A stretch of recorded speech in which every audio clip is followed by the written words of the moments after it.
I have the strength to come full circle like that is because of two incredible men in the audience. Captain Jesse Free and retired Major Tom Sawyer. Wow.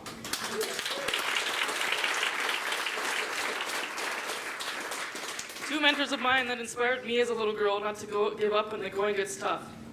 So thank you. I'm sorry to center you. Actually, no, I'm not sorry. But let me ask you a question. Have any of you ever said yes when what you actually meant was no? I did. And I realized how many times I was asked that stupid question, how are you? It's a pointless question with an already desired response. Because you see, nobody actually cares what's on your mind or your thoughts. It's nonchalance.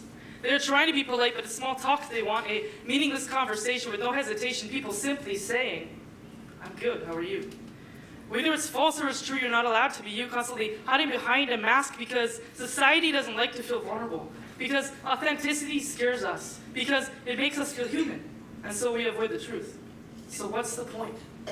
The point is, we all have concrete stories just waiting to be shared, and if it wasn't for the fear of being judged and embarrassed, there may be less tears and nightmares, because we'd be facing our pain, removing the stain, and be embraced by sunshine rather than rain. So let it start with me on this stage today. Let me say I wasn't okay and face it. I'm a human being, I had feelings, and I will embrace it. While kicking that elephant out of the room and the stigma, we can erase it. This is my story.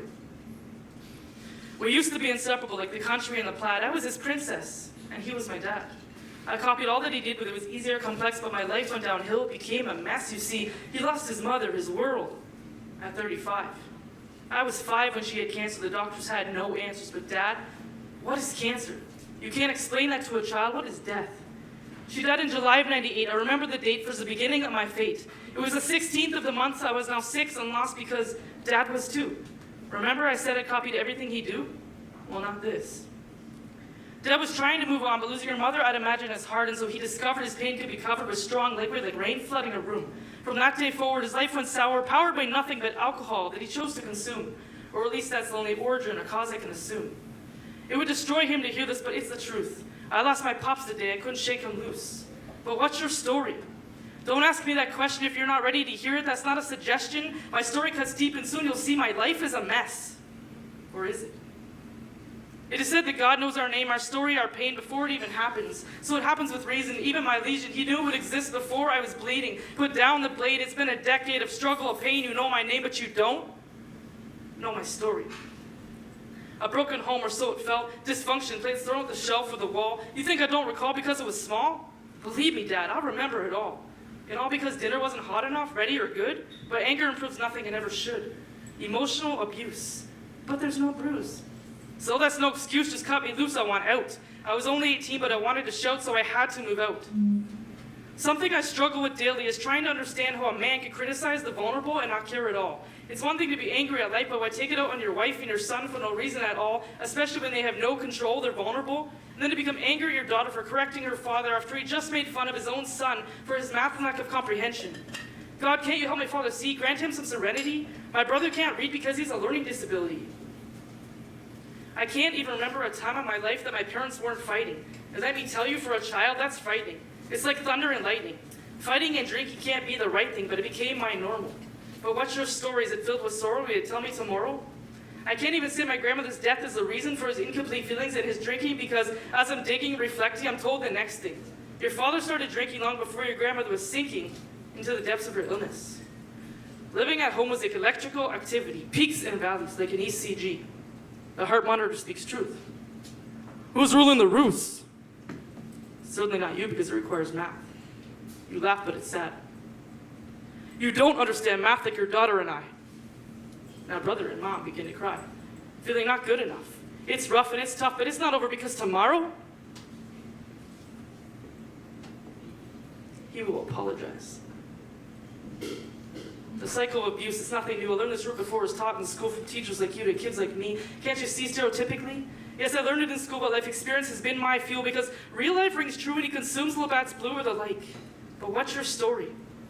It's not like the movie. Sure, it's an addiction, but he doesn't die for it, rely on it, desperately cry for it. He's not controlled or told. He just wants his black label cold. Funny when a child's memories involve beer. Dad's request over, get me another one, dear.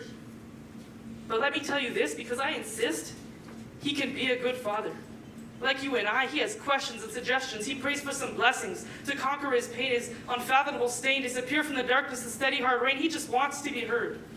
And he's upset, full of regret. He's hurt, and he doesn't forget how his dad was powered by nothing but alcohol. So it's chronic, long-term, not absurd, but explainable, retraceable, but thoroughly understandable. But I'm going to break that cycle before it becomes tangible. My dad's a good man, but he struggles with pain, and to be whole again, he'd have to admit that he's hurt, but he won't. Despite his pain, he still raised me well, strong morals and values. Time will tell, I'm unique. Despite the dysfunction, the worry, the pain, he loves me a lot as a structured man. But with emotion, he struggles. He's troubled, so he juggles to show me he cares. There's no tradition there. It's a condition of this world I'm living. But Dad, I just need a hug.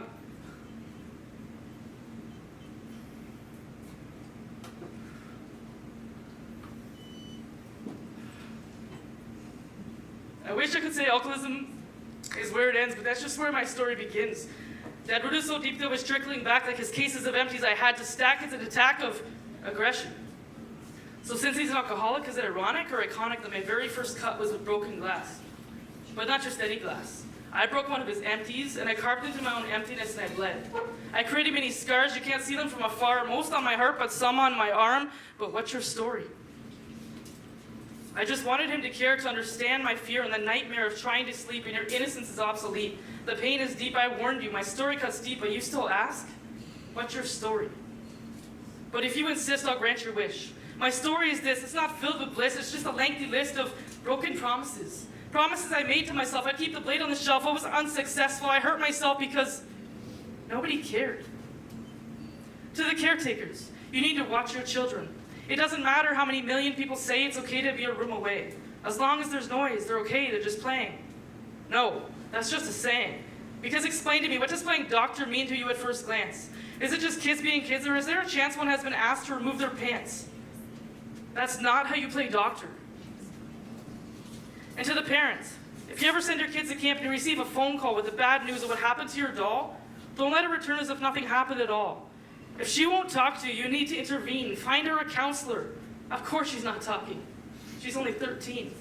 She doesn't even know what her feelings mean. And to the men in the room, yes, all of you, know that when a woman doesn't consent, you don't get to decide what you think she meant. It doesn't mean I don't know, or maybe so, or that you don't have to go. It means no. Respect her wishes. She said no. And if you can't understand that, you are not a man. But to the fathers, listen up. If your little girl is ever hurt and wants to talk, let her. If you don't have the words to say, that's okay, but just stay and listen. She just wants to be heard. I assure you it hurts, so just give her a hug. But what you shouldn't do is minimize her pain. Don't tell her that it's not a big deal and to move on and just heal because it's not a significant ordeal. I get it. You just want her to be happy. But that's not the way, and your words will stay, and she might be up speaking about you on a stage one day. Woo! Because those words, they hurt. They cause you to feel weak for letting tears shed your cheek over what's supposed to be just no big deal. Hey, Dad, sexual assault is a big deal. It's been more than 10 years, and I'm still trying to heal. Because I realize that when the one person who you want to care isn't there, it's worse than a nightmare. It leaves you feeling as if you have no one at all. Almost hurts more than the men who made the call to take away my innocence as if it meant nothing at all. But thanks to a major case detective and his analogies, I'm learning to stop being so affected by Dad's words. And let me just say, I learned from him that day, it's okay to not be okay. I became a little more open to healing. It hurt, but the reward was appealing. The thought of not hating my days was a mirage in so many ways, but now I'm up here on the stage, I'm talking to you today, I made it through, and I'm gonna be okay.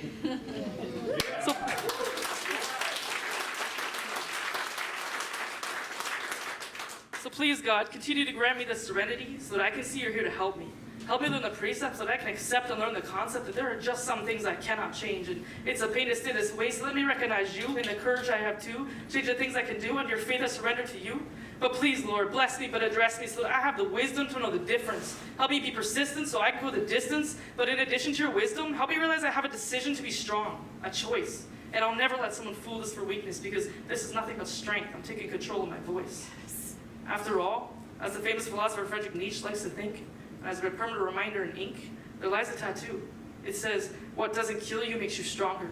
And it means the world to me because it depicts resiliency. I'm no longer a victim, you see, I'm a survivor. And that's my story of growing stronger. Thank you. You say